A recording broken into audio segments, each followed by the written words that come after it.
For the state of Ohio versus Adrienne Johnson. Ms. Johnson is before the court with her counsel, Mr. Gibbs. Ms. Nicholson, on behalf of the state of Ohio, we're here for sentencing.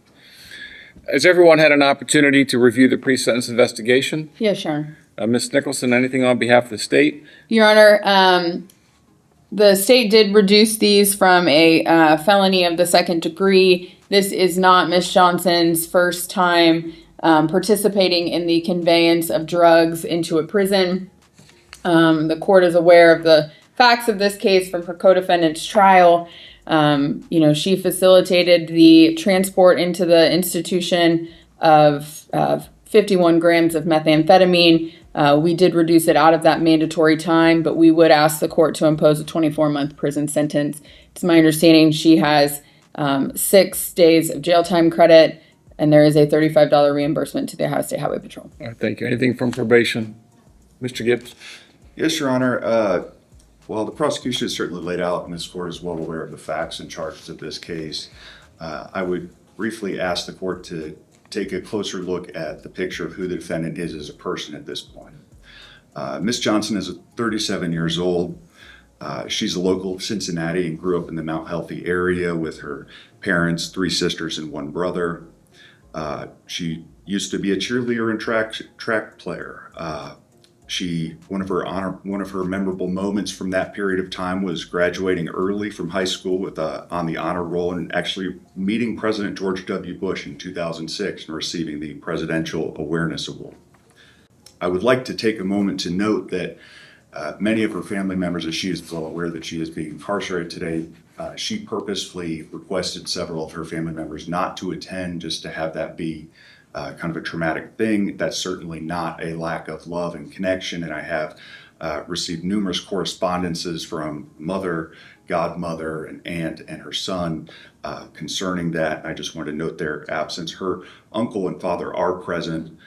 As of 2023, she and her children were actually living in a shelter.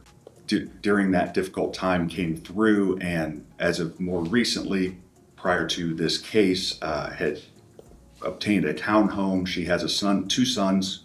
She helps care for her grandmother, who's 79 with bad kidneys and is a breast cancer survivor.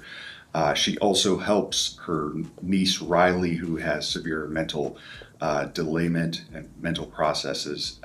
A regular theme that comes through family correspondence is that she's kind of the glue that holds the family together. Being a high school graduate, she has attended 3 semesters of college at the Jefferson Community College in Louisville, studying psychology. Unfortunately, she had to drop out due to a family living arrangement situation change where she was living with a relative which moved. She was planning to start school this August to become a peer advisor. Her current employment, which she just ended as of 3 weeks ago, was full-time as a cashier and runner in the general front house responsibilities at an Arby's. She also works part-time catering with Scott's Barbecue since 2018, showing a continued desire to provide for her family and be employed and be a productive member of society. She deals with a depression diagnosis. There was some significant trauma in her life. Heartbreakingly, in 2008, she gave birth to her daughter, who died in her arms suddenly and from a lung issue. Just 2 weeks ago, her 47-year-old cousin, with whom she was very close, passed away at the age of, again, 47 from a heart attack. And she also deals with severe PCOS, which requires medication to avoid excessive bleeding. She does attend worship at the Truth Temple with her father, and in our discussions, which we have had many leading up to this point, she does show sincere acknowledgement of this situation and significant regret. The greatest regret that she has repeatedly expressed to me is not being able to be there for her 2 boys, and she recognizes that that's her fault and that's not, she's taking full responsibility of that. She would clearly state she's not the person she was 2 years ago when this all occurred. If I could briefly just state from a few of the letters from her grandmother, noting, she'd like to say that she's a person of genuine kindness, compassion, and character, and she's personally witnessed her true remorse.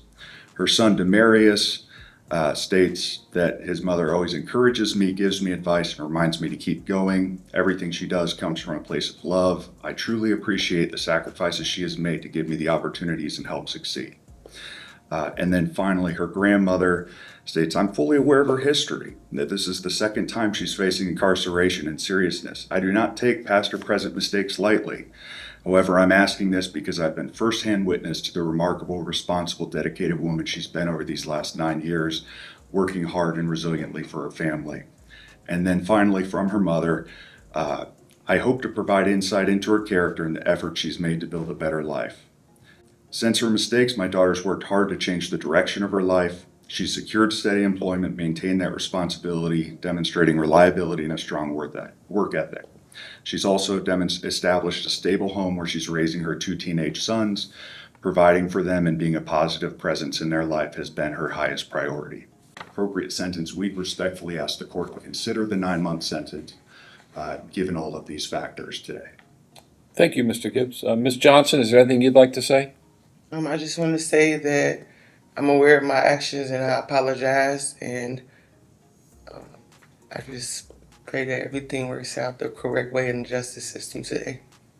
Ms. Johnson, I'm a little bit confused because you entered a plea of guilty, but yet in your statement you continue to say that you had no knowledge of taking the substance into the facility. Yes, sir. I had to talk to my attorney because I was confused on how they was charging me with specific things like intent, and I was just confused because I didn't tell her, you know what I'm saying, to do.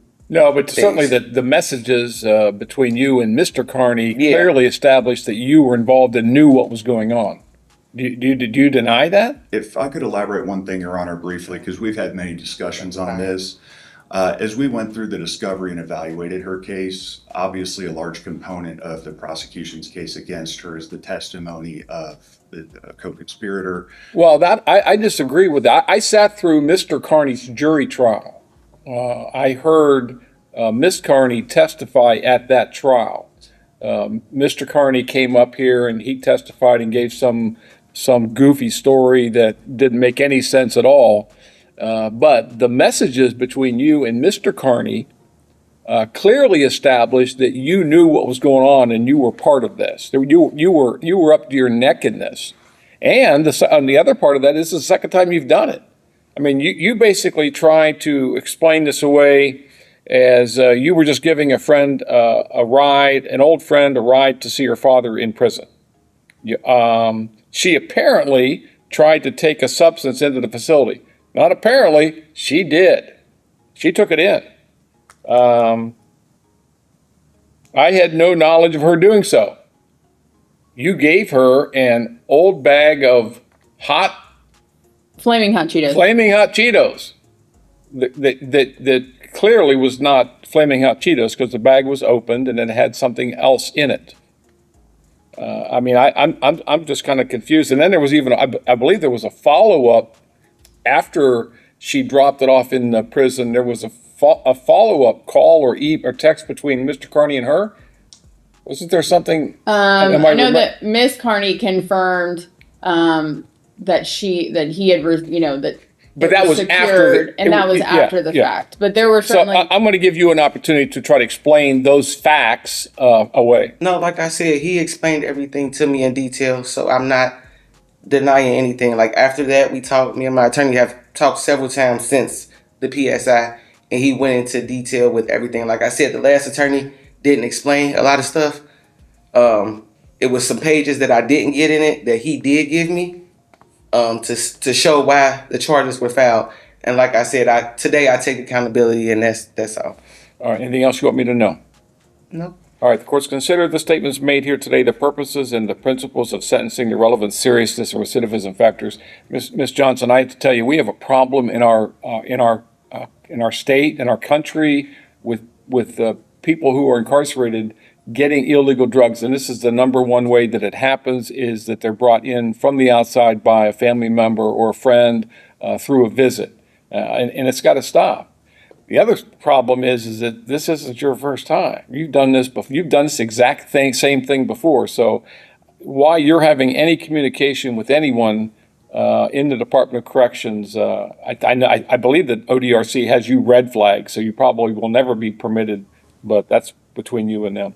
The court does find that a prison is necessary to fulfill the purposes and principles of sentencing, including punishment, deterrence, and protection of the public. So on count one, the court's going to order you to serve 18 months in prison. On count two, the court's going to order you to serve 12 months in prison. And on count four, the court's going to order you to serve 12 months in prison, those to be served concurrent with each other. You have 6 days jail time credit. The court finds that you're indigent for the purpose of any fines, costs, or other financial sanctions. You're also subject to a discretionary period of post-release control, which means when you are released from prison, the adult parole authority may supervise you for up to 2 years. At this time, the court is going to revoke your bond and remand you into the custody of the Warren County Sheriff's Office for transport to the Department of Corrections. There is a deputy behind you. All right. Fines and costs. Indigent. Thank you, Your Honor.